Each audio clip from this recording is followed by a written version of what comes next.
Mais dites-nous simplement, Eli, est-ce que vous êtes un soutien affiché, assumé du CNRD? Oui. Je vais apporter un éclaircissement. Oui.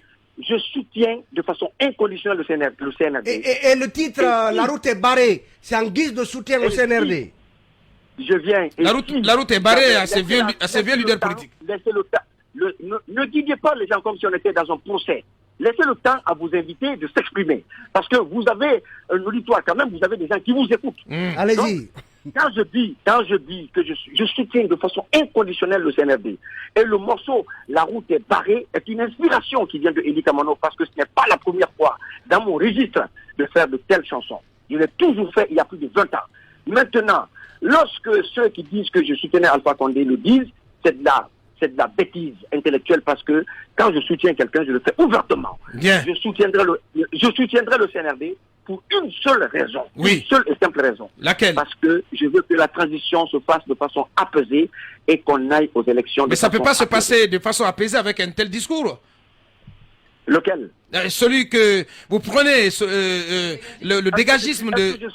Est-ce que je suis le CNRD? Est-ce que je suis porte-parole du CNRD? Vous êtes de ce pays. Vous n'êtes pas le CNRD, mais vous êtes avec le CNRD. Mes propositions ou ma volonté que j'ai qui m'anime est complètement différente de la démarche du CNRD. Ne faites pas d'extrapolation. Bien. Ce que je dis m'engage pour moi. Bien. On va prendre les dernières questions parce que là, on est pris par le temps là. Voilà, Akoumba. Voilà, il est très rapidement, lorsque le procureur général Charles Watt affirme que le FNDC n'a aucune existence juridique, est-ce que c'est votre avis? Bon, juridiquement, je me rappelle que lorsque il était question de faire le FNDC, on avait dit qu'on n'avait pas besoin de papiers d'agrément, de documents et tout, juridiquement. Que pensez-vous de l'affirmation de Charles Wright? Ben, il a raison. Juridiquement, il a raison. Le FNDC ne doit pas exister. Par conséquent, il faut rayer le FNDC de la carte. Non, en fait, sa lecture et la mienne, si vous me donnez bien le temps de m'expliquer par rapport au FNDC, sa lecture, pour moi, le FNDC, aujourd'hui, ne devait pas, peut-être devait changer de nom. FNDC, pour moi, cette appellation est déphasée et n'est plus en adéquation avec le temps, avec les réalités que nous vivons. C'est tout. Mais après, dans le fond, la lutte qu'ils mènent, ça n'engage qu'ils ont leurs objectifs et voilà. Mais pour moi, le nom FNDC n'a plus sa raison d'être. Donc vous n'êtes plus du FNDC? Aboubacar, il y a longtemps. Bien, la toute dernière question. Mon général. Monsieur Eli Kamano, j'aimerais d'abord faire une petite lecture avant de vous poser ma petite question. J'aimerais vous lire sur 4 extrémités: la parole, la représentation, la pensée et l'action. Ce sont les 4 extrémités que j'utiliserai avant de vous poser ma question. La parole, on vous a entendu, vous répétez ce qui n'intéresse pratiquement personne, en tout cas des personnes qui sont comme moi. Ça ne m'intéresse pas de savoir que la seule offre politique de M. Eli Kamano est qu'on doit éliminer les aînés. Ça ne fera avancer nulle part la société. Et là, sur la pensée, j'ai l'impression que M. Eli Kamano a une âme perturbée et qui fait qu'il pense toujours mal et qu'il ne souhaite que le malheur pour les autres. Ensuite, sur la représentation, je pense que Eli Kamano ne représente pas l'image qu'on souhaite, l'image de la jeunesse guinéenne. Je pense qu'on a été suffisamment torturé pendant la période que vous parliez là. Sur l'action, je note que vous êtes dépourvu du sens de l'action. Laissez-moi poser ma question. Laissez-moi terminer. Moi aussi, je vous connais. Moi aussi, je vous connais. Vous attendez ma question d'abord. Vous attendez ma question. Si vous voulez descendre dans la boue, je suis prêt à le faire avec vous, monsieur. Mais vous écoutez d'abord ma question, sinon vous coupez le téléphone. C'est aussi simple que ça. Je pose ma question. Monsieur Eli, vous vous êtes interrogé sur la question de savoir pourquoi pas vous dans votre discours. Oui, moi je vous donne un début de réponse. Pourquoi pas vous? Parce qu'on a vu un artiste échoué au Madagascar. Je termine. Écoutez-moi, je vous ai écouté. Écoutez-moi. Pourquoi pas vous? Parce qu'on a vu un artiste échoué au Madagascar. Pourquoi pas vous? Parce qu'on a vu un artiste échoué en Haïti. Pourquoi pas vous? Parce qu'on a vu Youssou N'Dour échouer tout à fait à côté avec un petit ministère. Pourquoi pas vous? Parce qu'on est en train de vivre l'échec de quelqu'un qui nous a tellement épaté. Monsieur Eli Kamano, maintenant ma question. Ma question. Malgré qu'on vous ait entendu dire que vous avez parlé avec Sékou Touré au moment où vous n'aviez pas encore votre programmation neurolinguistique, quelle est votre offre politique aujourd'hui à la jeunesse guinéenne? Et est-ce que vous ne pensez pas le fait de dire que tous ceux qui ont géré avec Lansana Conté, Alpha Condé ont détourné, vous ne vous exposez pas à des poursuites judiciaires qui peuvent vous valoir la peine de prison? Bien. Votre réponse en 2 minutes, s'il vous plaît. Écoutez-moi d'abord. Ce que j'aimerais dire à tout un chacun dans ce pays, il faut qu'on fasse très attention parce qu'il y a des journalistes déguisés, militants des partis politiques, qui viennent s'asseoir, parler. Attention, Abaka, tu ne me coupes pas la parole parce qu'il a... Alors pas du tout, non, je ne vous coupe pas du tout. Il a prononcé toutes les insanités, il a traité mon âme de perturbée, vous n'avez rien dit. Donc laissez-moi parler à ce monsieur. On le connaît dans toutes ses interventions à la radio, quand tout touche à l'UFDG, ce monsieur est le bouclier de l'UFDG et avec ses mots, comme s'il avait été les mamelles de la langue française, il vient s'asseoir pour vilipender toute personne qui donne son avis contraire à l'idéologie de l'UFDG. Ça, je ne le comprends pas. Les personnes qui défendent la démocratie n'acceptent même pas les valeurs cardinales de la démocratie qui dit que... Supposons que vous avez vos minutes. Bien. Que démocratie... Oui, vous allez... Je m'en compte.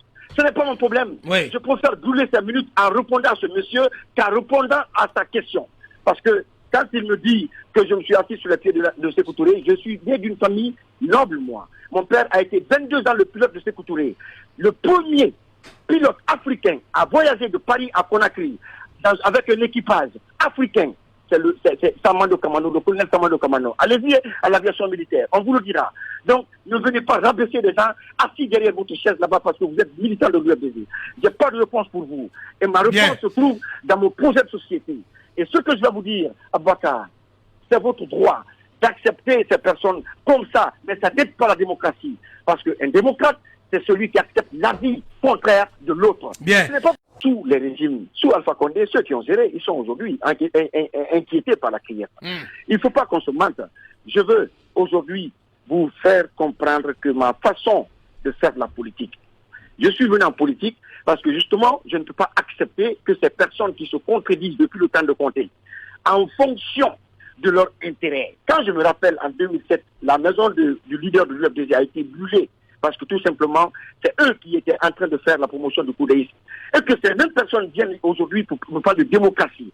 Mais c'est parce que les personnes jeunes qui suivent ces leaders ne savent même pas qu'au sein de leur formation politique, on doit d'abord commencer l'alternance démocratique. Le nettoyage. Je suis toujours, moi je suis toujours perdu. On va clôturer cette interview. Je suis toujours perdu parce que si on regarde dans le rétroviseur, si on regarde dans le rétroviseur, j'ai vu Eli Kamano se faire embarquer ici vers la tannerie, à l'époque qui s'alliait à ces messieurs-là pour une soi-disant démocratie, et ils étaient encore présidents de leur parti politique. Donc, je ne comprends pas pourquoi vous ne les avez pas dénoncés à l'époque. Je t'apprends qu'à la tannerie, c'était le 17 juillet 2017.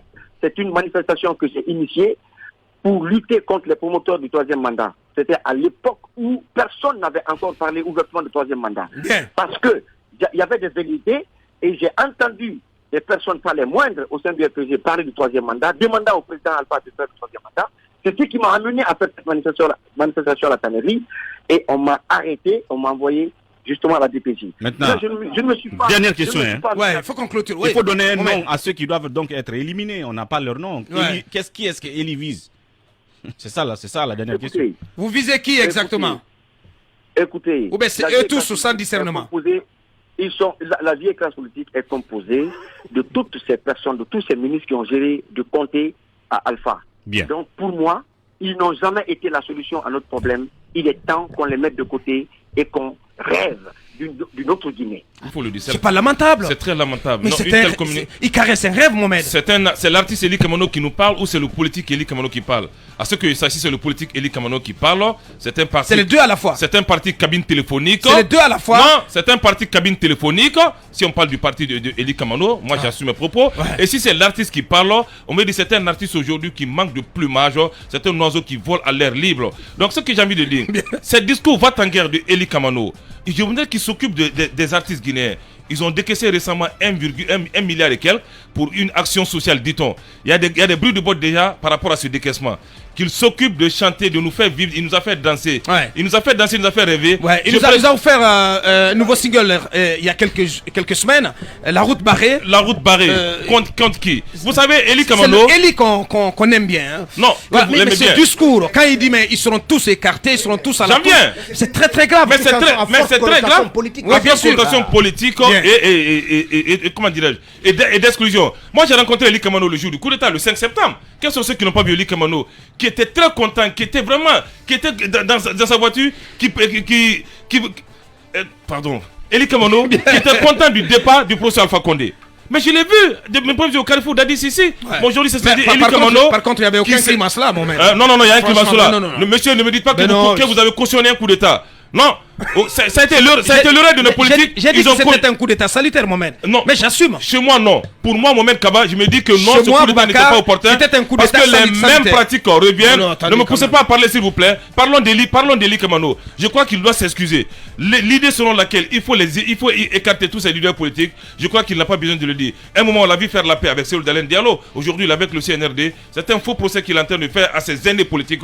Il doit se repentir et plutôt présenter ses excuses au peuple de Guinée. Parce que son discours, ça va le rattraper très bientôt. Bien. Bon, ouais, allez-y. Vous savez, Abakar, bon, tu as dit tout à l'heure, hein, il faut le laisser, je veux dire, visualiser, comme j'aime le dire. Bien. Et je crois qu'il y a très longtemps, et dans cette émission, j'ai toujours dit qu'il y a des gens qui entretiennent des fantasmes. De voir certains éliminés, donc de vouloir se délecter de cette élimination. Et je pense que ce fantasme-là, politique, prend forme, que ce soit chez Eli, que ce soit chez d'autres. Il n'est pas le seul. Évidemment, entre maintenant le vouloir et le pouvoir avoir, il y a un fossé. C'est-à-dire peut-être qu'il est dans les secrets de Dieu auprès de la junte. Maintenant, quand on lit ça, non. Quand on lit ça maintenant, à ce qui est reproché. Il est dans le complot. Quand on lit ça, quand on lit cela, à ce qui est reproché à la junte actuelle, au CNRD, justement d'avoir un agenda d'élimination des leaders et d'anciens leaders, Cellou Dalein, Sidia, notamment, et ben ça se rencontre, je veux dire. Donc on a l'impression que effectivement il est dans l'agenda qui est donc entretenu par le CNRD, ce qui ne fait pas bonne presse justement pour le CNRD. Donc il y a lieu justement de se désolidariser de ce genre de démarche une fois encore, parce que si on écoute l'audio, si on va jusqu'au bout, c'est comme si on disait, peut-être que je comprends pas trop Soussou, comme quoi quelque part il y a cet agenda et eux ils feront, quand je parle d'eux, c'est-à-dire ceux qui sont au pouvoir, feront tout pour les enlever, pour les écarter de notre chemin. Et nous, on va pouvoir avoir le boulevard ouvert et atteindre notre objectif. Mais je termine en disant que ce n'est que fantasme. Aboubacar, ce genre de fantasme-là, on l'a entretenu sous le CNDD. Mais qui en était la cible? C'était Alpha Condé. Qu'est-ce qui n'a pas été dit? Et même depuis Conté, mon beau est là pour rappeler l'histoire. On l'a qualifié de tout et de n'importe quoi. Nul n'est prophète en son pays. L'histoire l'a toujours démontré. Le temps l'a toujours attesté et les faits l'ont toujours confirmé. Plus on est loin de chez soi, plus on est porté à gagner davantage en estime, en grandeur, en honneur, en respect. D'où l'expression « nul n'est prophète en son pays » pour dire que l'on n'est jamais autant reconnu chez soi qu'à l'étranger. Pendant que le tapis rouge est déroulé pour Cellou Dalein Diallo au NDI, National Democratic Institute, au département d'État américain, à l'International Republican Institute, au Centre Afrique de l'US Institute of Peace et au Centre Afrique de l'Atlantic Council, dans son pays pour lequel il s'est saigné, donné corps et âme, pour ne pas dire consacrer toute son énergie, sa vie durant, il est la cible de l'extrémisme politico-ethnique cultivé par un clique de haineux. De pauvres gens qui assistent impuissants et rongés par la jalousie à l'ascension inexorable d'un homme au destin présidentiel tout tracé, autant dire inéluctable. La visite du fin politique et grand homme d'État, Cellou Dalein Diallo, au pays de l'oncle Sam, va au-delà de la symbolique et de la traditionnelle routine diplomatique.